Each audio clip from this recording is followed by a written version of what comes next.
Federal government یا وفاقی حکومت جو ہے وہ اس کی ذمہ داری ہوتی ہے کہ عام شہریوں کی بھی معاشی حالات کو بہتر بنائے، انہیں تحفظات مہیا کرے. اس کے علاوہ جو انٹرنیشنل لونز ہم لیتے ہیں اس کی ادائیگی بھی کرنا جو ہے وہ فیڈرل گورنمنٹ کی ہی ذمہ داری ہے.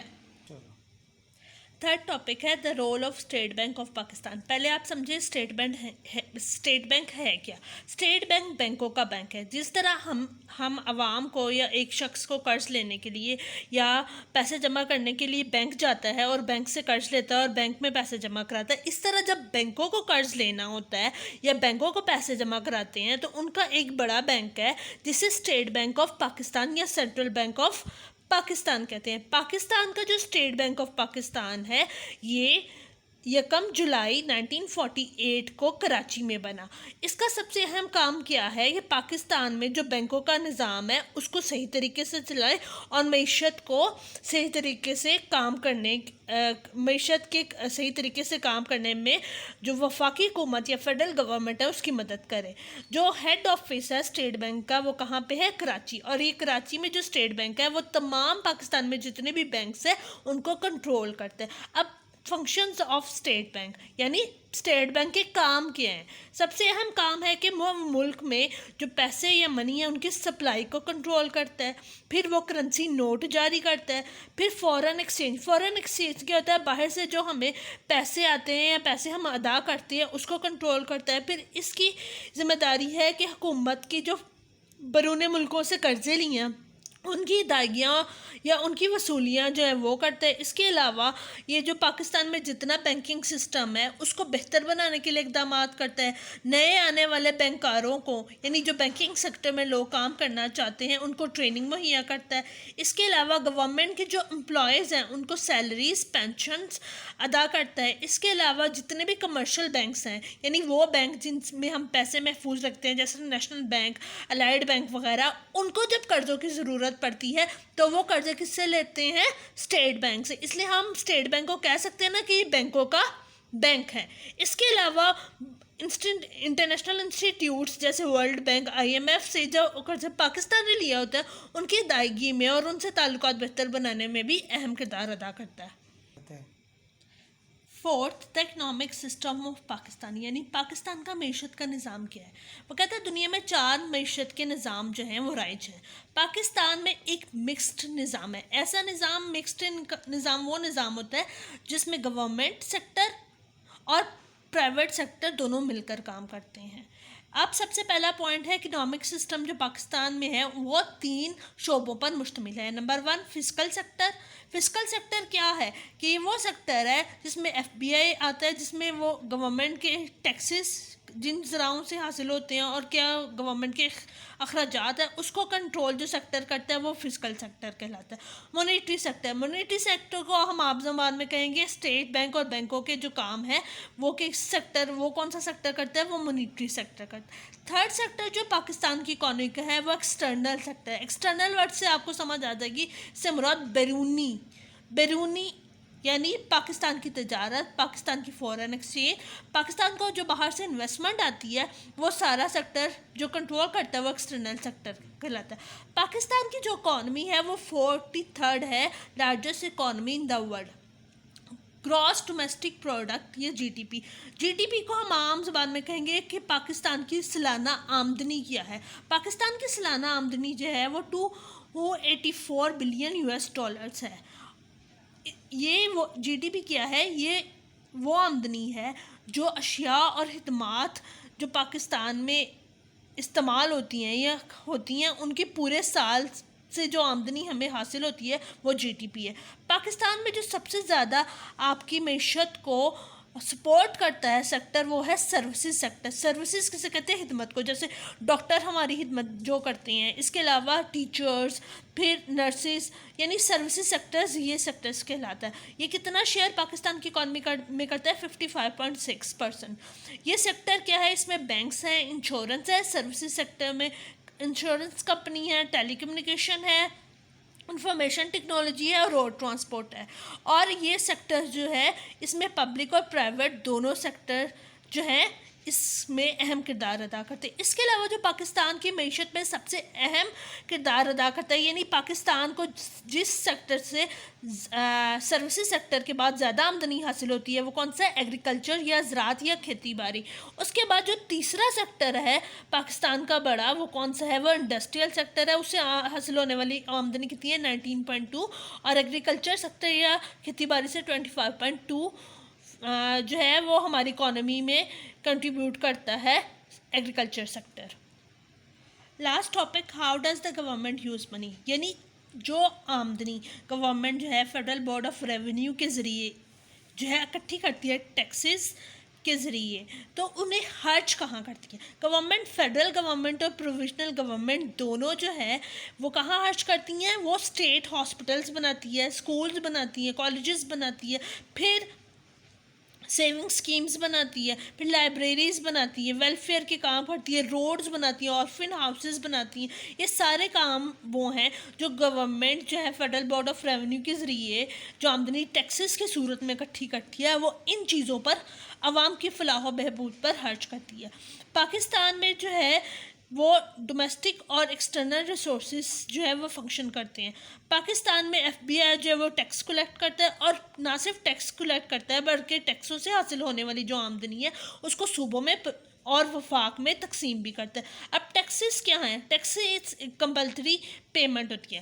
اب ٹیکس کیا ہے؟ جب آپ کی آمدنی 1 لاکھ سے زیادہ ہو جائے تو اس آمدنی جو پر حکومت آپ کا ایک ٹیکس عائد کر دیتی ہے، اس کو ایک رقم آپ کو حکومت کو ادا کرنی ہوتی ہے، وہ ہے ٹیکس. اس طرح پراپرٹی ٹیکس بھی ہوتا ہے. اس کے علاوہ جو ہم بلز ادا کرتے ہیں تو بلز میں بھی ایک خاص اماؤنٹ میں ٹیکس عائد کیا گیا ہوتا ہے. وہ بھی یہ تمام ٹیکس سے جو حاصل ہونے والی آمدنی ہے وہ جو ہے گورنمنٹ جو ہے خرچ کرتی ہے عوام کی فلاح و بہبود کے لیے. اس کے علاوہ جو ٹیکسز ہیں ٹیکسز سے ایک گورنمنٹ کو آمدنی حاصل ہوتی ہے. اس کے علاوہ جو بیرون ملکوں سے لونز یا قرضے حکومت لیتی ہے اس سے بھی حکومت کو آمدنی حاصل ہوتی ہے جو عوام کی فلاح و بہبود کے لیے وہ استعمال کرتی ہے. اس کے علاوہ ایکسٹرنل ریسورسز جو ہیں وہ کیا ہیں کہ پاکستان جو ایکسپورٹس کرتے ہیں یا برآمدات کرتے ہیں دوسرے ملکوں میں اس سے بھی آمدنی حاصل ہوتی ہے. نمبر 2 اس میں ایکسٹرنل ریسورسز میں ریمیٹنس کیا ہوتے ہیں؟ جو پاکستانی بیرون ملک رہتے ہیں وہ جو پیسے یہاں پہ پاکستان بھیجتے ہیں وہ کہلاتے ہیں فورن ریمیٹنس. یعنی پاکستان کو کہاں سے آمدنی ہے پاکستان کی حکومت کو حاصل ہوتی ہے؟ قرضوں کے ذریعے جو فیڈرل بورڈ آف ریونیو اکٹھے کرتا ہے. نمبر 2 بیرونی قرضوں کے ذریعے یعنی غیر ملکی قرضوں کے ذریعے. نمبر 3 اپنی ایکسپورٹس بیچ کر. نمبر 4 جو بیرون ملک سے لوگ پیسے بیچتے ہیں ان سے جو ہے وہ آمدنی حاصل ہوتی ہے. ان تمام سیکٹر سے حاصل ہونے والی آمدنی جو ہے وہ پاکستانی گورنمنٹ جو ہے وہ لوگوں کی فلاح و بہبود کے لیے استعمال کرتی ہے.